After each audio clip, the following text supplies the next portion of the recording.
तुमच्यासारखा 17 वर्ष काम करणारा एक जाकी आणि नाव मोठं होतं, तुम्ही अध्यक्ष राहिलेला आहे जी चालक संघटना आहेत त्याच्या, अचानकच बैलगाडी क्षेत्र सोडणं म्हणजे तुम्ही म्हणल्या काय काय गोष्टी खटकल्यात, ह्या काय काय गोष्टी सांगा, आज क्लिअर करा तुम्ही.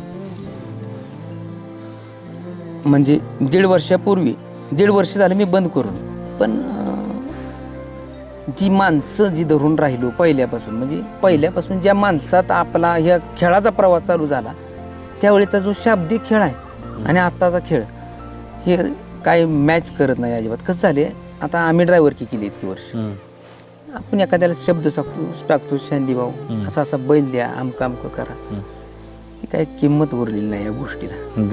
नक्की आहे, 100% आहे. मग ते आपल्या डोक्याला आता पटत नाही कुणाचं हांजी हांजी करायचं. आणि एखाद्याची प्रामाणिक बरेच वर्ष गाडी पळवली, बरेच जणांची मी प्रामाणिक बरेच वर्ष गाडी पळवली, पण प्रामाणिकपणाचं काय फळ वगैरे नसते असं मला वाटायला लागलं. म्हणजे माझं मन खायला लागलं, नको या क्षेत्राकडे बस.